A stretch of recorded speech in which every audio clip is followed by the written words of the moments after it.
en la técnica del laboratorio sobre el diagnóstico de estos hongos. Y la siguiente clase vamos a seguir viendo ya más bien casos clínicos ya con respecto a los dermatófitos. Vamos a ir avanzando. Con lo que nos queda de tiempo, vamos a seguir practicando con la observación de nuestras láminas, ¿no? Por ahí seguir observando más estructuras fúngicas, como, no sé, por ahí hemos estado viendo en la clase pasada, ¿verdad? Los conidios, hemos estado viendo esporangiosporas, las plasmosporas, en el caso de las levaduras, y por ahí tenemos algunas láminas más para irlas observando el día de hoy.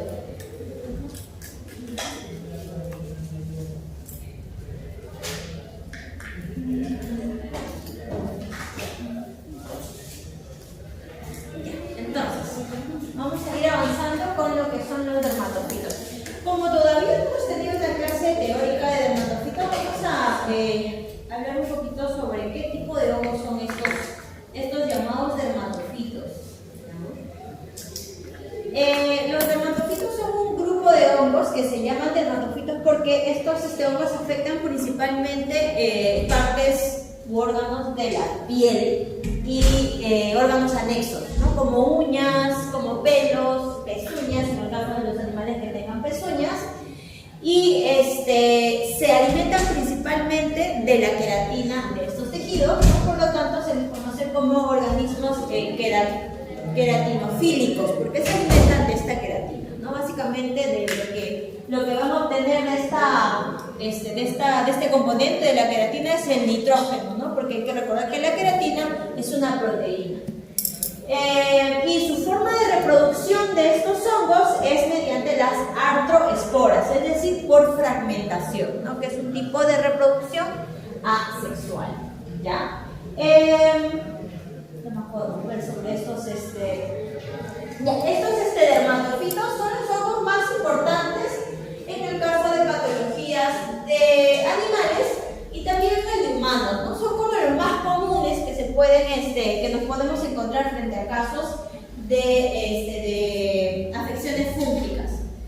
La micosis es una enfermedad producida por los hongos y el tipo de micosis que hacen los dermatofitos se le conoce como la micosis superficial, ¿no? Porque afectan principalmente, como les decía, la parte superficial del cuerpo, que es la piel, uñas y pelo, ¿ya?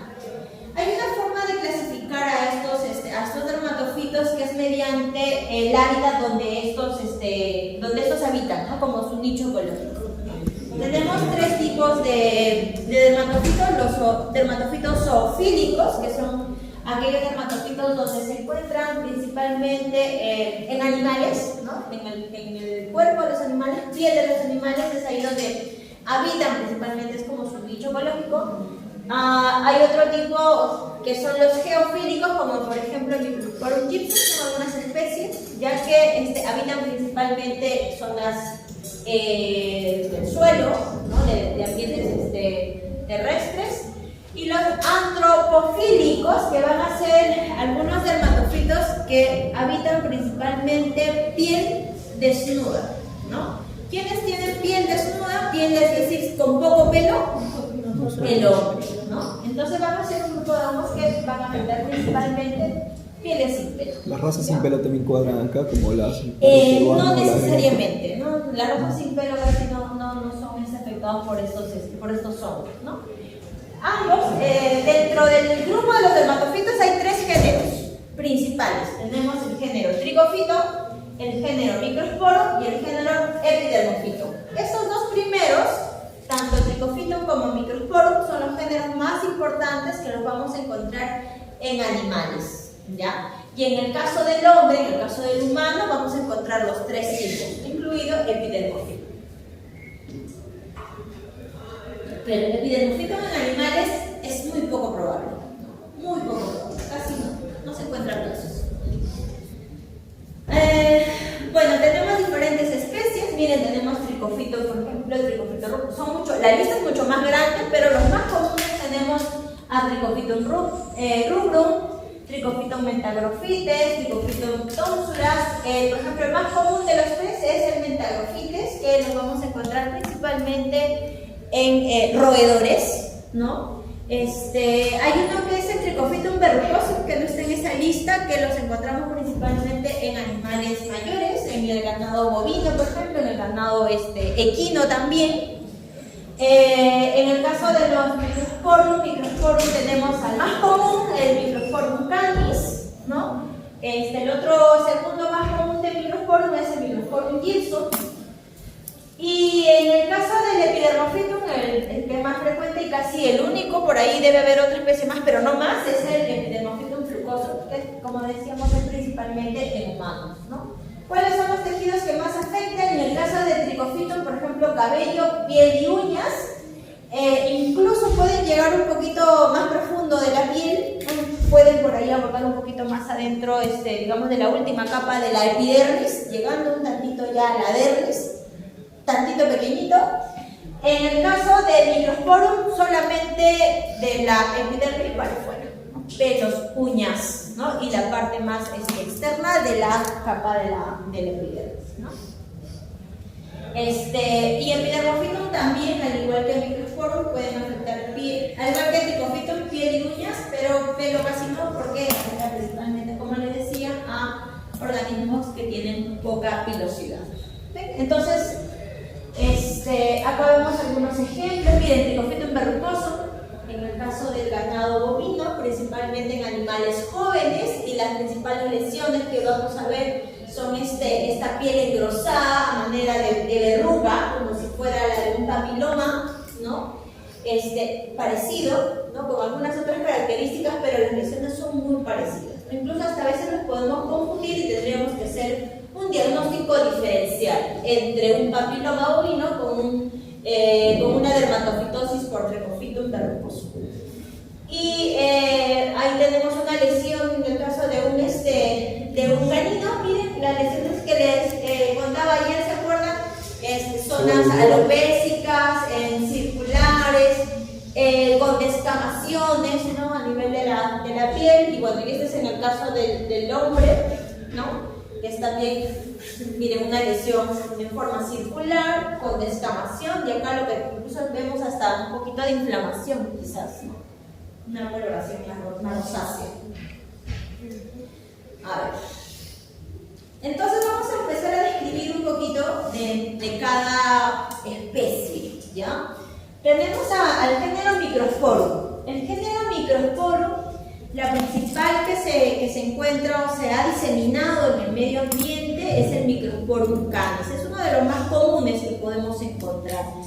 Y pues es también zoonótico, o sea, no solamente los animales se van a ver afectados por Microsporum canis, también nos puede contagiar, ¿no? De hecho, el caso que vemos acá es el caso de una lesión en una persona, me parece que es un niño que tenía como mascota a un roedor, y por ahí había un tipo de contagio, ¿no? Vamos a ver las mismas lesiones. Áreas sin pelo, ¿verdad? Porque se quiebra el pelo, se parte el pelo, con una hiperkeratosis. La hiperkeratosis es ese aspecto de descamación que se ve, la piel engrosada que se ve, y pueden ser multifocales. ¿Por qué? Porque los focos pueden ser diseminados en diferentes puntos del cuerpo, ¿no?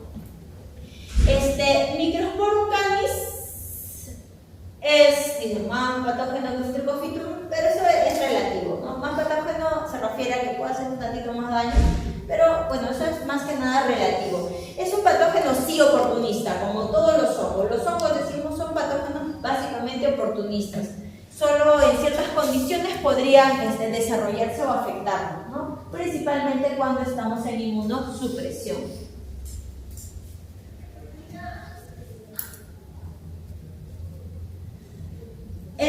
Ahora, las lesiones por Microsporum no son muy dolorosas.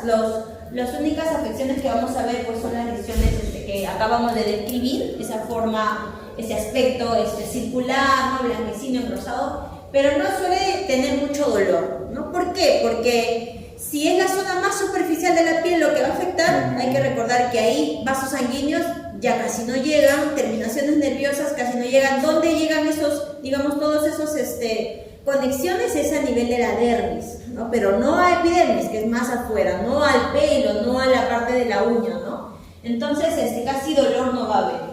Ahora, también la presentación de los casos va a depender de las épocas del año, ¿no? Van a haber épocas del año en las cuales van a ser más frecuentes encontrar este tipo de casos, ¿no?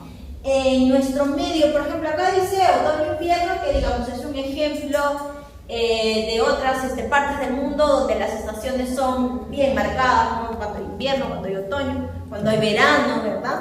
En el caso nuestro, nuestras estaciones son básicamente dos, ¿no? Verano-invierno. ¿Ya? Y los casos en los cuales más vamos a ver es en el invierno. ¿Por qué en el invierno? Lluvias. Porque hay más humedad. Somos un país muy frío, tampoco somos un país muy frío, ¿no? Tenemos una temperatura normalita, ¿no? Entonces es un ambiente pues propicio y óptimo para que un hongo pueda desarrollarse, ¿no? Tranquilamente. Ahora, estos dermatofitos, hay algunos dermatofitos que van a contar con unas moléculas que van a ser de espectro fluorescente. Y estas moléculas fluorescentes que van a desarrollar un cierto tipo de fluorescencia ante la luz UV, van a ser, digamos, importantes para el diagnóstico, ¿no? Nos van a ayudar, nos van a apoyar en el método del diagnóstico. Y, digamos, hay un método de diagnóstico que se hace en campo, en el laboratorio, en las clínicas, porque es bastante práctico, que se llama la lámpara de Wood, se llama, ¿no? Que es una lámpara que emite una luz UV y cuando tú enfocas a la lesión se van a desarrollar ciertos colores fluorescentes que me estaría indicando la presencia de alguno de estos hongos, ¿no? Por ejemplo, dentro del género Microsporum tenemos toda una lista de Microsporum que pueden desarrollar entre colores azul verdosos cuando tú lo alumbras con esta lámpara de Wood. Tenemos Microsporum audini, canis, ferrugineu, y otras. La gypsum, que decíamos que era la segunda más frecuente, ¿no? Por ejemplo, no tiene esa coloración azul verdoso, tendría más bien unas coloraciones un poco más amarillas, ¿no? Pero de todas estas, la más frecuente, decíamos, es canis. Entonces, generalmente cuando tú haces tu diagnóstico de Microsporum en un caso de dermatofitosis, lo más probable es que se trate de un Microsporum canis, es que encuentres esa coloración, ¿no? Porque es la que más está diseminada en el medio ambiente, ¿no? Entonces, por ahí se trata de llevar el diagnóstico al ser la más frecuente, lo más probable es que se trate de Microsporum canis. Obviamente va a depender también del caso, ¿no? De cómo se ha desarrollado el caso. Ahora, en cuanto a las morfologías, ya en el cultivo, ¿verdad? Vamos a ver diferentes aspectos, ¿no? ¿Qué formas tendrán esas colonias? Estrelladas. Como estrelladas, ¿será? Algodonosas parecen.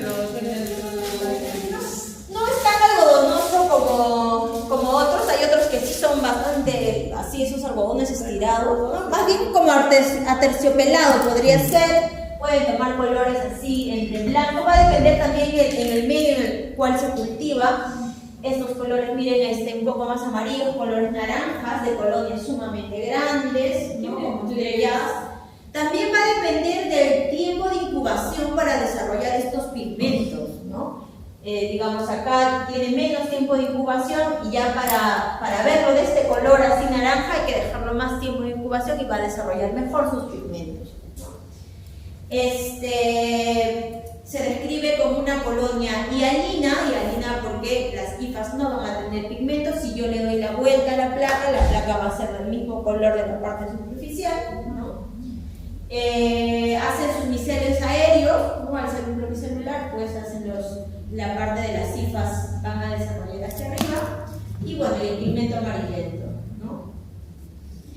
Estas colonias han sido cultivadas en agar saburau, ¿no? Que sabemos que el agar saburau contiene dentro de su composición el clorafenicol, que viene a ser un antibiótico, a las cuales este va a permitir la inhibición del crecimiento de las bacterias, de tal forma que solo se van a desarrollar los hongos. Ahora, seguro decíamos es una gas general también, general porque general para hongos, es decir, porque acá crecen todo tipo de hongos, hongos filamentosos, hongos nevadoiformes, etc. Bueno, los dos tipos, ¿no? Básicamente. Ay.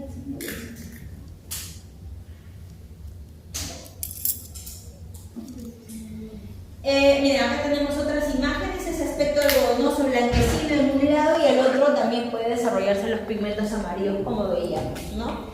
Eso desde la parte macroscópica. Desde el punto de vista microscópico, Microspor canis suele desarrollar macroconidios, decíamos esto, ¿se acuerdan cuando veíamos los tipos de formas de reproducción? Estos se reproducen mediante artrosporas con la presencia de estos macroconidios que están fragmentados. Cada uno de estos fragmentos va a liberar una artrospora, ¿no? Por fragmentación en que se van a liberar estas esporas, ¿ya? También pueden desarrollar algunos clamidosporas. Decimos, las clamidosporas van a ser estas estructuras que van a ser organismos u órganos de reserva de nutrientes, y generalmente se desarrollan cuando los hongos están en condiciones adversas, ¿no? No siempre, entonces vamos a encontrar clamidosporas en un hongo, pero sí las pueden tener también. La forma de Microspor canis es una forma muy peculiar, como dice ahí, forma de uso. La forma de uso es esta tipo formas con los extremos puntiagudos y en la parte central ancha, ese es el uso, como un pez, ¿no? O como también al ave, también se dice que tiene forma de uso. La parte de la cabeza del pico puntiagudo, las patas puntiagudas y la parte central ancha, ¿no? Esa es la forma de uso. Y con tabiques, incluso los tabiques hasta están contabilizados. Para poder caracterizarlas hay que contabilizarlas, ¿no? Hasta 8, hasta 10 tabiques se pueden encontrar cuando se encuentran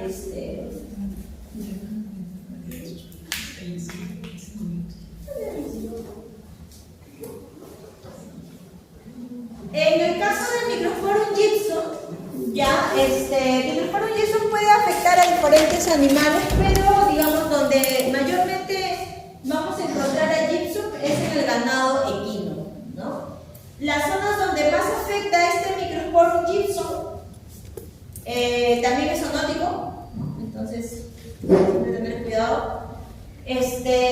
Formas circulares, como cualquier hongo, pérdida de pelo también, zonas alopécicas, ¿ya? Pero una característica del Microsporum gypsum es que puede desarrollar en la piel un tipo de ennegrecimiento, o sea, va a oscurecer la piel, ¿no? Es una característica de este hongo, de esta especie de gypsum, y principalmente va a afectar las zonas del rostro y cuello del animal, ¿ve? Entonces, ven parte de los párpados, alrededores del labio, ¿no? Las zonas del cuello, la parte dorsal del cuello es donde estamos viendo generalmente las lesiones, ¿no?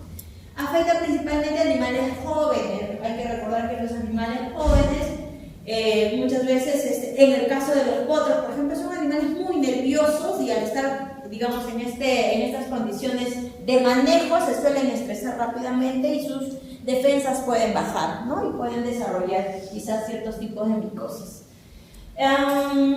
También donde haya una aglomeración de animales, ¿no? O condiciones ambientales mal llevadas, ¿no? También pueden ser factores que puedan desarrollarse estos hongos. Ahora, en el caso del Microsporum gypsum, miren, parecido el macroconidio a lo de canis, ¿no? Por ahí es un poquito más corta quizás el tamaño, ¿no? Los tabiques son entre 4 a 6, ya no de 8 a 10 como veíamos en canis, ¿no? Hay una menor cantidad de tabiques en el caso de los macroconidios. Tiene poca cantidad de microconidios y las hifas, si ustedes se dan cuenta, llegan a tener estos tabiques que vienen a ser los septos, ¿no? Con presencia de hifas septadas. Entonces, como ven, esos detalles mínimos, ¿no? De contabilizar los septos, las formas en el caso de los macroconidios, me van a ayudar a identificar la especie como tal, ¿no? Y para eso hay que ser muy observadores con el hongo, ¿no? Para eso se necesita práctica, práctica, práctica, práctica. Otro dermatofito es el género Trichophyton, ¿no? Decíamos, el más frecuente de los tricofitos, sobre todo en animales, ¿ya? Es el Trichophyton mentagrophytes, principalmente asociado a crianza de roedores. En nuestro caso, en la crianza de cuyes es donde más vamos a poder observar, pero también se ve, por ejemplo, en crianza de conejos o en los bioterios, donde hay crianza de ratones, ratas, ¿no? Los roedores son como los principales hospederos, o son los reservorios naturales de esta especie, pero también pueden afectar a otros animales. Pueden afectar a ciertas aves, a los caninos y felinos, ¿no? Incluso puede ser zoonótico. El Trichophyton mentagrophytes afecta un poquito más profunda la zona de la piel, por lo tanto, acá sí vamos a poder ver, por ejemplo, una piel hiperémica, que es una piel en la cual como ya hay un poco más de inflamación por ahí, vamos a poder encontrar una piel que ya tiene una coloración más rojiza, con aumento de temperatura, ¿no? por la inflamación, un poquito, ¿no? No es que tampoco vayamos a ver lesiones más profundas, ¿no? Porque solo es un dermatofito. Y cuando hace daño, por ejemplo, cuando el daño ya llega a los folículos del pelo, cuando hace daño ya a los folículos del pelo, pues los folículos quedan dañados y generalmente ya no se vuelven a restablecer el crecimiento del pelo en esas zonas dañadas, ¿no? Cuando se trata de tricofitos. Es permanente entonces el daño. Cuando el daño es muy fuerte, sí puede ser permanente. O sea, puedes tú, digamos, curarlo del hongo, con cremas o lo que sea, curas el hongo, pero si ya se ha dañado el folículo piloso, ya no va a volver a crecer el pelo, aunque la piel esté sana, ¿no?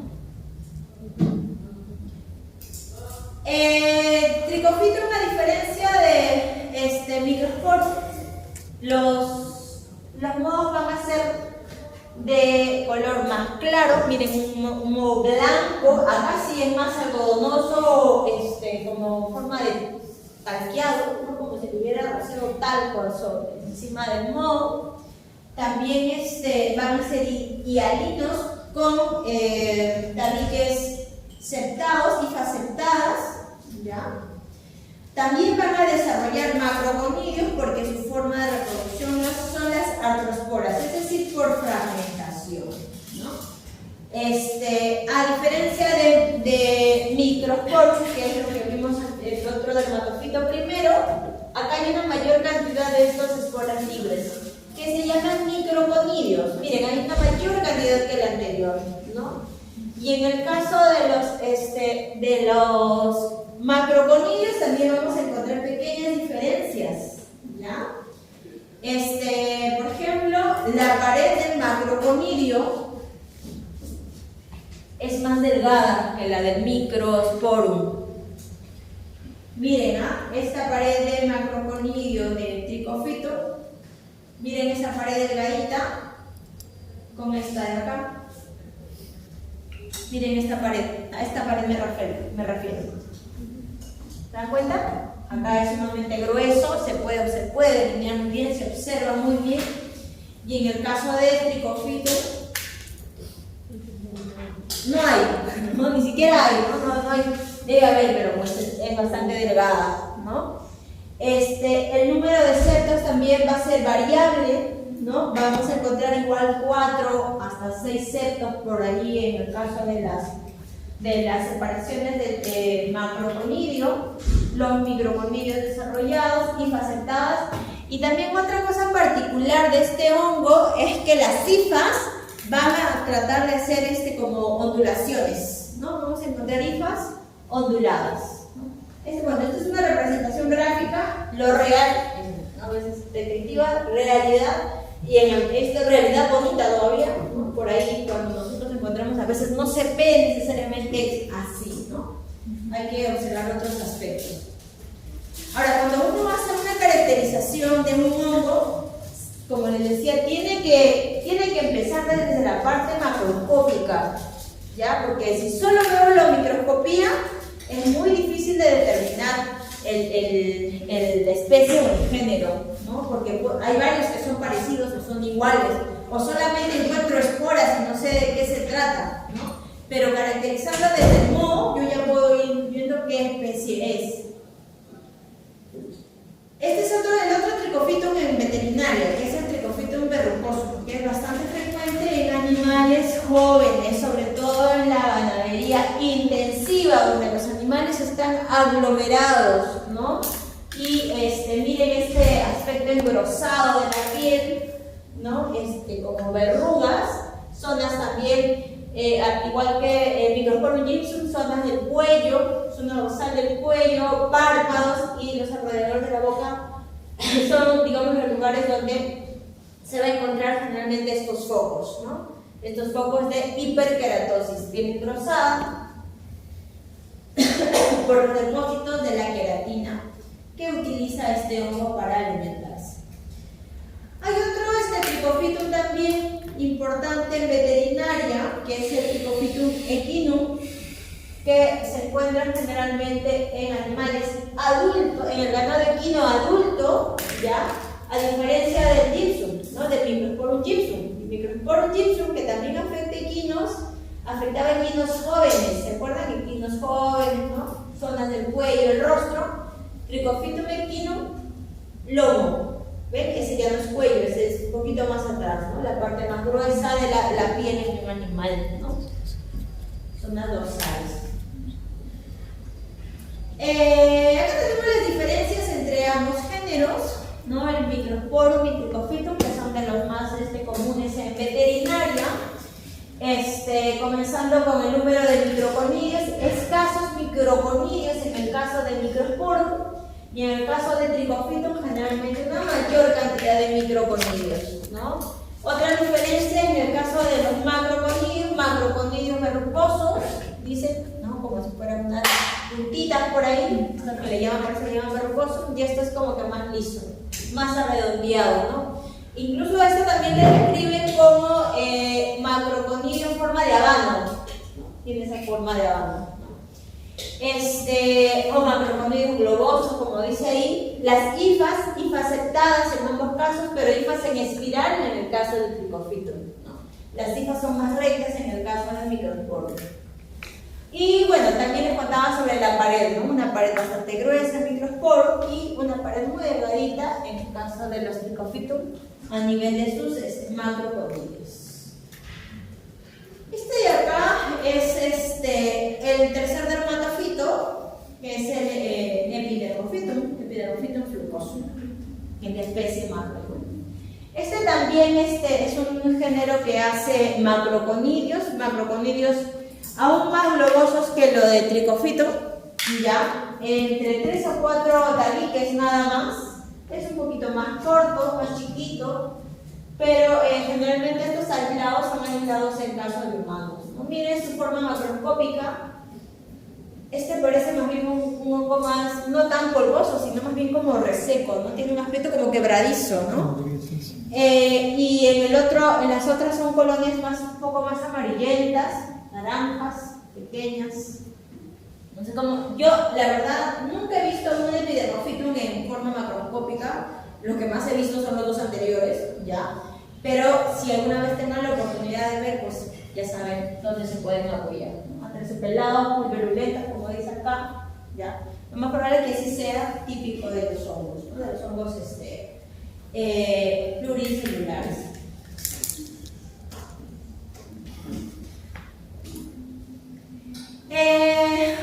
Otra cosa que tenemos que saber ahora es su patogénesis, ¿no? De los dermatofitos en general, ¿ya? ¿Cómo comienza? ¿Qué decíamos que era la patogénesis? Es cómo ingresa un agente infeccioso a causar daño, ¿no? Todo ese viaje que hace el agente infeccioso hasta el momento de causar algún daño.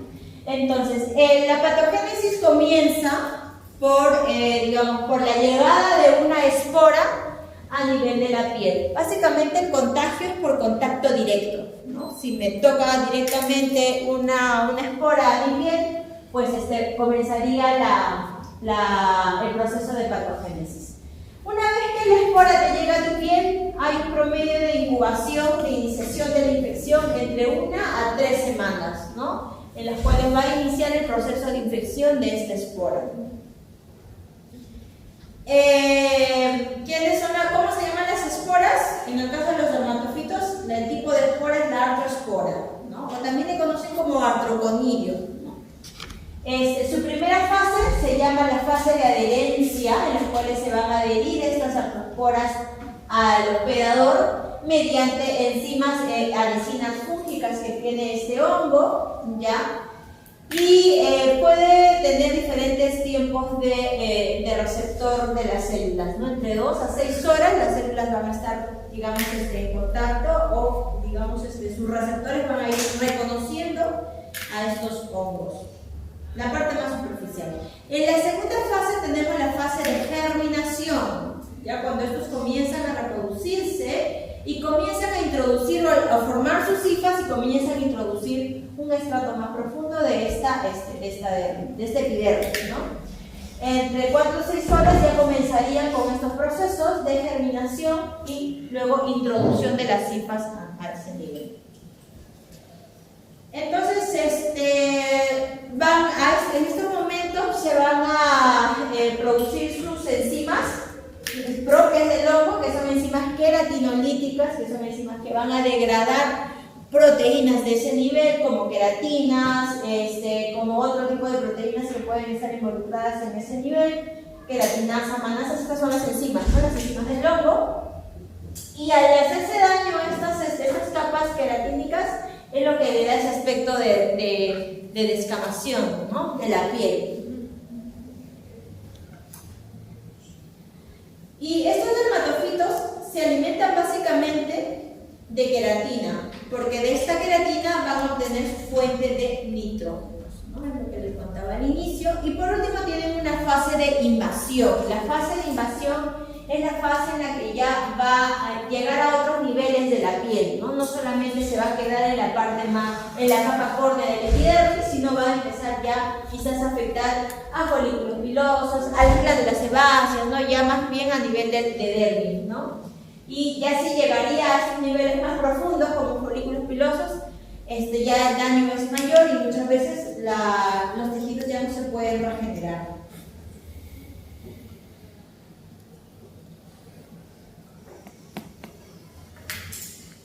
Ahora, cuando hay daños a nivel del pelo, ya se describen de dos formas, ¿no?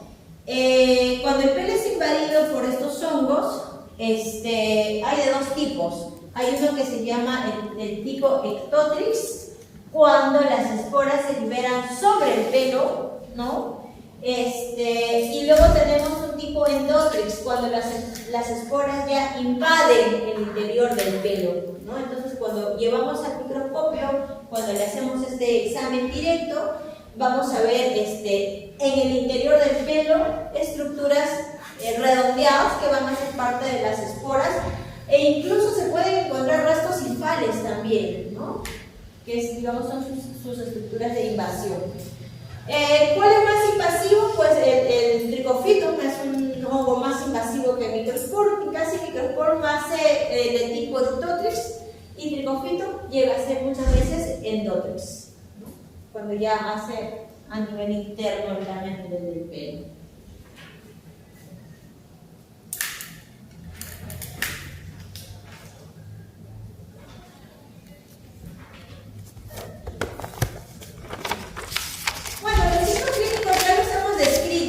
¿No? Acá simplemente es lo mismo que hemos estado conversando, zonas alopécicas focales por los múltiples focos que se van a ver. Podemos encontrar excostras cuando el daño es mayor, eritemas y pruritos, pero a veces el prurito depende más bien quizás de otros factores, porque hay que recordar que cuando hay una infección o cuando hay una baja defensa, no solamente los hongos van a estar involucrados en esa infección. Si hay una infección secundaria de por medio, como bacterias, por ejemplo, que muchas veces van asociadas, va a ir desarrollando, por ejemplo, el prurito, ¿no? El prurito, ¿qué es el prurito? ¿Sabe qué es el prurito? Nadie pregunta. El prurito es la sensación de picor, ¿ya? Prurito es el picor, es lo que te pica, ¿no? Y el prurito generalmente se desarrolla cuando ya hay una invasión hasta de bacterias, ¿no? Porque el dermatofito como tal no suele producir prurito, ¿no? Si es el dermatofito solo no. Pero cuando ya los casos son más graves, ya se puede producir esta sensación. El pelo, bueno, se vuelve más frágil, sobre todo, nosotros describimos bien el pelo porque en el caso de los animales, casi los animales lo que más se daña es el pelo, ¿no? En cambio, en los humanos, pues cuando se regenera la piel, pues no hay problema si no tiene pelo. Pero en los animales sí, ¿no? Vamos a ver también ciertas razas que van a ser más predispuestas, ¿no?, al daño,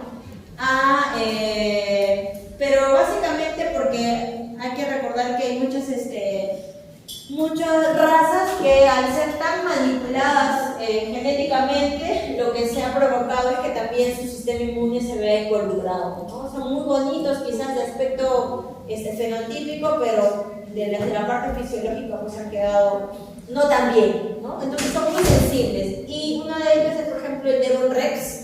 En este caso el Devon Rex es una especie de felino. Es como el felino más frecuente que es afectado por dermatofitos, sobre todo por Microsporum canis. Es como que el que más se ha encontrado. Y es ese felino que no tiene pelo, ¿no? El Devon Rex. Otras lesiones que pueden producir los dermatofitos es, por ejemplo, la paronychia y la ornicodistrofia. ¿Han escuchado alguna vez eso? Dermatitis miliar, esos términos, ¿no? ¿No? ¿Nunca han escuchado que es una paronychia o una ornicodistrofia? Ya, estas son básicamente inflamaciones a nivel de la uña, ¿no? La paronychia es o de la uña o de la base de la uña, ¿no? De las zonas alrededor de la uña, es la paronychia, y la ornicodistrofia es cuando, como se daña la base unguial, es decir, la base de la uña, muchas veces daña también el crecimiento de la uña como tal, ¿no? Al dañar esto, entonces, muchas veces ya no crece igual la uña, crece o deformada o ya no crece, ¿no? Con el daño muy fuerte. ¿Qué era la paronychia, disculpe? ¿Inflamación a nivel de la uña? De la base. De la base unguial, ¿no? De la base de la uña. Unguial viene de uña, o se refiere a uña.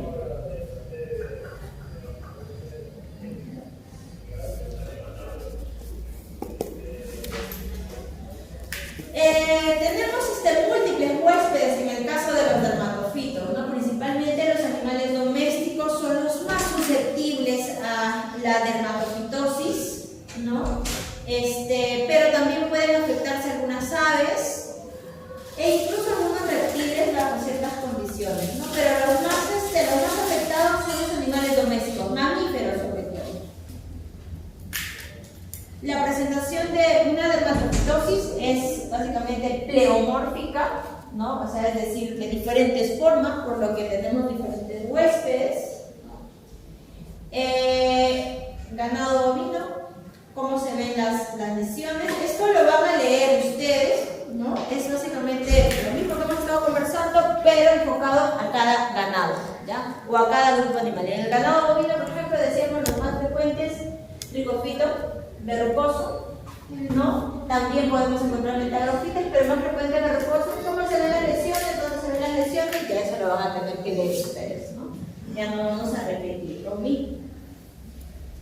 Equinos también, sobre todo decimos bajo ciertas condiciones, ¿no? En entrenamientos, cuando son jóvenes y están sometidos a estos primeros entrenamientos, los equinos son muy susceptibles al estrés, ¿no? Son animales que se estresan rápidamente, y más cuando son jóvenes. Cuando son potrillos se asustan rápidamente, y ese estrés provocaría también una afección por pombos. Los equinos de carrera que son sobreexigidos físicamente también son sometidos a este estrés y pueden bajarse las defensas, o aquellos que son de reproducción también.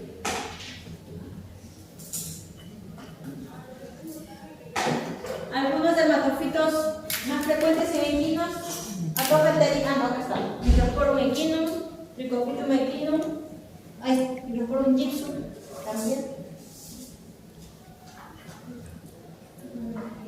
Miren, en el ganado bovino y caprino también se puede desarrollar dermatofitosis.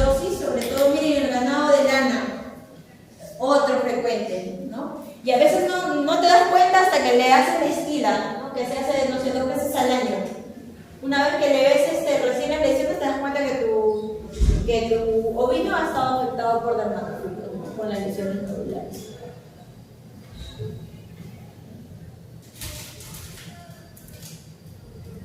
Frecuente también, ¿no? Y hay que recordar que cuando crece la lana, ¿no? La parte interna de la lana, es decir, la parte más pegada a la piel, ya es una zona caliente, que principalmente la lana que crece con una lanolina en la superficie de la lana, que es esta grasita que desarrollan los ovinos, es para un poco impermeabilizar la zona interna y mantener su temperatura corporal. Por eso son animales que pueden tolerar muy bien en zonas muy frías, ¿no? Viven en zonas de altura donde las temperaturas son muy bajas, porque de esa forma un poco reservan el calor corporal. Pero también ese calor corporal, imagínense en época de lluvia, ¿no? Donde pueden ingresar lluvia a la zona interna, se quedan húmedos, calientitos, pues ahí el dermatofito crece tranquilamente, ¿no? En cerdos es poco frecuente, ¿ya? Pero se han reportado casos. Y digamos, la especie que se ha reportado en cerdos es esta de acá, Microsporum nano, ¿no? En las cuales también se ven lesiones redondeadas, sobre todo en cerdos manipulados genéticamente, que son para la producción de carne, ¿no? Porque los cerdos que son cerdos silvestres casi no tienen daño por dermatofitos, o no se han reportado tantos, ¿no? En el caso de roedores, también decíamos, en el caso de roedores el más frecuente es el Trichophyton metagropites. Y hay otro que también es frecuente, que es el Microsporum persicolo, ¿no? Así se llama, por la coloración que hace en la lesión, que es una coloración rojiza. Y lo que sí, en el caso de los roedores, muchas veces los daños que se ven se confunden con casos de ácarosis, ¿no? De dermatitis por ácaros, ¿no? Entonces, cuando se hace el raspado, hay que hacer un diagnóstico diferencial. Si encuentro ácaros, entonces se trataría de una dermatitis por ácaros. O si no encuentro, pues tendría que hacerle su examen directo con KOH para desarrollar ya sea esporas o ver el daño a nivel del pelo, ¿no? Si hay un ectrotis o un endotritis. En los bioterios muchas veces también lo que pasa es que como son lugares muy cerrados, a veces la ventilación escasa provocaría esos ambientes húmedos y cálidos, ¿no? Para que pueda tranquilamente crecer un hongo en estos ambientes. Miren, en el caso de conejos también, en aves también se han reportado casos. De hecho, hay un Trichophyton que tiene como hospedero principal o un reservorio principal a las aves, que es el Trichophyton gallinae. Y donde afecta principalmente este Trichophyton, zonas sin pluma, ¿no? Zonas sin pluma del ave. En perros y gatos, ni qué decir, la descripción de los dermatofitos es aún mayor, van a encontrar mayor información en el caso de ellos. En ellos se sabe mucho más, ¿no? Hasta tratamientos, métodos diagnósticos, ¿no? De hecho, los casitos los vamos a ver en la siguiente clase. En la siguiente clase vamos a ver ya desde el punto de vista clínico, cómo se hace el diagnóstico de dermatofitosis en animales menores, que es lo que más les gusta a ustedes. Profesora, ¿qué es eritema? Eritema es el aumento de coloración o de irrigación sanguínea en la zona inflamada, por la inflamación. Ese es el eritema. Lo que también les voy a pedir que se ayuden para poder describir sus hongos, es que se descarguen este manual, que es de descarga libre, ya es un manual del Ministerio de Salud, de micología, donde van a encontrar diferentes hongos desde la parte macroscópica y microscópica, ¿ya? Pero acá no solamente están los de interés médico, sino también muchos hongos ambientales, pero es una gran ayuda, ¿no? Para que pueda identificar hongos también. Ya. Esto ya lo vemos en la siguiente clase, ¿no? Que ya es más parte clínica. Y los casinos. ¿Preguntas, chicos?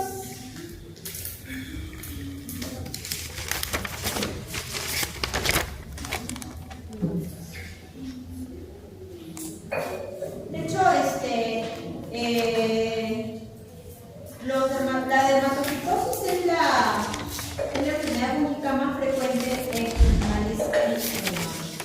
Pero hay otras enfermedades fúngicas, ¿no? Que van a también ser frecuentes, como la candidiasis, ¿no? Que cándida también afecta la piel, pero cándida también puede afectar órganos internos cuando ya es más invasivo. Pero eso también lo vamos a ver en teoría.